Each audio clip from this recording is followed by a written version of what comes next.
Family, thank you guys for joining the video for today. I hope you're all doing well.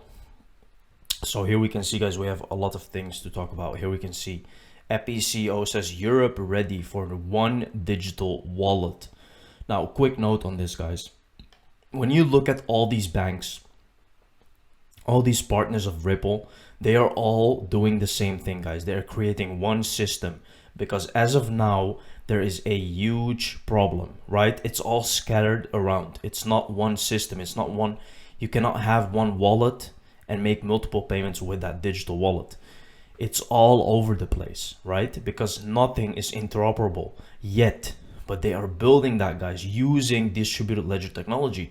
And I will show you a list of all the banks that are using DLT to actually move forward, right? They're changing the financial system.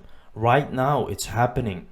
XRP now available with over 100 payment methods via this integration details. This is expected to provide portal to XRPL ecosystem globally. So some on-ramp aggregator alert, some has joined forces with Poco app, enhancing XRP purchases with over 100 plus local payment methods, right? So these are like providers that help you pay with XRP. Some wallet is absolutely stunning, and I think some wallet will play a big role in the future, guys, because I don't know if you have ever made or sent XRP with some wallet, but made a payment or sent some XRP, but it's really fast. It works very well, looks very clean. It's just very stunning. Through the partnership, some can be added as a payment option with pathfinding capabilities to over 1 million equid stores. This important development increases cross-border and cross-currency transactions while opening up XRPL payment access to a larger number of online retailers, right? Which is the goal, And the thing is, once these bank accounts are all connected, once they have all one digital wallet, that's where the fun really starts. As you can see now, things are being put in place. With the SEC, we'll have spent $200 million defending ourselves against a lawsuit. This is absolutely madness, guys. And the only reason that this is not a problem for Ripple is because they are doing very well, right? You can look at crypto. Crypto is not in a bull run. We're not in a bull run, definitely not. Meme coins have somewhat started like some movement, but you can clearly see, guys, that we are still in a bear market and things are not looking well. But the thing is that even that's the case, Ripple is doing extremely well, right? Because of the products that they have, because of the customers, because of everything they have built. So it's not really crypto dependent. Some excellent Ripple detail in this African Blockchain Report 2022, given an entire page. It includes this graphic of the African countries. Ripple is active in a pitch for XRP using ODL. Report by CVVC in collab with Standard Bank, right? Here you can clearly see, guys, all these locations, right? 9, 8, which is Nigeria, Senegal, 4 is Egypt, 10 is Senegal, 11 South Africa, 13, 6. All of these are using Ripple partners, right? How many more do you think will follow? Because these are like the biggest in Africa, right? These are the biggest, and I think others will follow, especially because these have already started. Look at the island here. This is an island, guys. And you have to think about, this is very smart what they did here. Because all these countries that you see here, 1, 2, 5, 12, 3, 10, 7, 8, 9, these can all be interoperable with each other, right?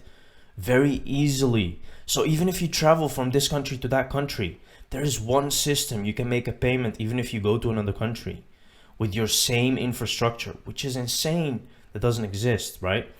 So that is why things are getting more and more close to using XRP as a global currency, which never happened before, right? So here is what we were talking about. This is that sheet, this list where you can see, guys, here, status of CBDC projects of various countries. We can clearly see here, guys, I don't know who made this and the source. Absolutely do not know, but you can see the source here, penser.co.uk, right? So here we can see, guys, all using DLT, right? France, CBDC, digital euro, kroner, CNY, all using DLT R3 Corda. You can see consensus as well, right? R3 Corda, R3 Corda, which we know is a Ripple partner, by the way. So the thing is, guys, you can just see that they want to use distributed ledger technology, right? There is no other way. There is no other solution, because to be interoperable with each other, you need one system. You need something to do the same as the others to be interoperable. So here we can see that Bank of England, it does say not announced, but it's very obvious that they're going to use Ripple, because on the website it just said that, right? The Digital Pound Foundation, which is a Ripple partner. So again, you can clearly see, guys, where we stand, like, and this is big because all the banks are want to use distributed ledger technology, right? Canada's digital dollar, this dollar will operate on the Ethereum, Stellar, and Algorand network. The dollar is known as QCAD. Very interesting. Stablecore announces relaunch of QCAD, the company's Canadian dollar denominated stablecoin. So you can see that it's going to be available on Ethereum, Stellar, and Algorand blockchains, which is also interoperable with Ripple, right? Because Stellar and Algorand, but mainly this has nothing to do with Ripple as of now, right? But again, it's about the bigger pictures. It's about when CBDCs launch, they need to have one platform where they can integrate with each other. So here we can see, guys, let's take a look. It says Ripple headquarters. So Ripple has actually made a new headquarters in Dubai, which is insane. And we know that Dubai is definitely a place of the future for crypto, because crypto is very good there. It's crypto friendly. It actually invites people to do business there with crypto, because they have a very friendly environment for it. And also the infrastructure of the place and everything is just absolutely insane. Here we can see Brett Garlinghouse talk about in Dubai FinTech Summit. Let's take a look. The SEC chair, as you sit here in the UAE and in Dubai, announcing an expansion of your business to this region, given the state of regulation in the United States right now? Who? No, I'm kidding. All right, so look, we were talking about this a little bit earlier. I find it as a company that started in the United States, and as someone who's a US citizen, it's sad. Like, I have sadness about this. The U.S. is getting passed not just a little bit, but by a lot. And you know what? The tough thing about this is you have a country that I think has put politics ahead of policy. And you know, that's not a good decision if you're trying to invest in the economy. You're seeing, you know, certainly here in the UAE with VARA, the Virtual Asset Regulatory Authority, certainly what's happened recently in Europe with MiCA. The United States is definitely stuck, and you know, Ripple, the case with the SEC, we will spend, the first time I've shared this publicly, by the time it's said and done, we will have spent $200 million defending ourselves against a lawsuit, which from its very beginning, people were like, this doesn't make a lot of sense.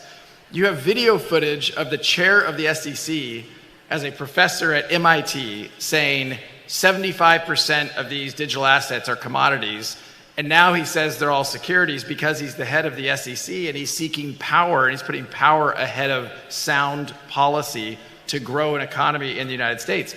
Blockchain technologies are being invested in and pursued in the entrepreneurship outside the United States, and one of the first pieces of advice I give entrepreneurs when they come and ask me, getting something started, I'll say, if I were you, I would not start in the United States. And I think there's a lot of US-based companies and even US public companies that would agree with that. Very strong argument here, guys. Very clear. And he's referring to Gary Gensler saying in that interview, which I have shown you multiple times, where he says that most of the cryptocurrencies are commodities, right? Coming out of his mouth. And now he's saying that they're all securities. Very interesting when you see Brett Garlinghouse talk. Very confident, not really into politics or not claiming any conspiracy theories, just saying what he thinks and what he really believes, right? Very simple, guys. As you can see, it's a very positive thing because we also know that Congress doesn't like Gary Gensler. So there is something going on there, guys, and we 100% know that Ripple will be able to win this lawsuit. Thank you very much for watching this video, guys. See you in the next one. Cheers.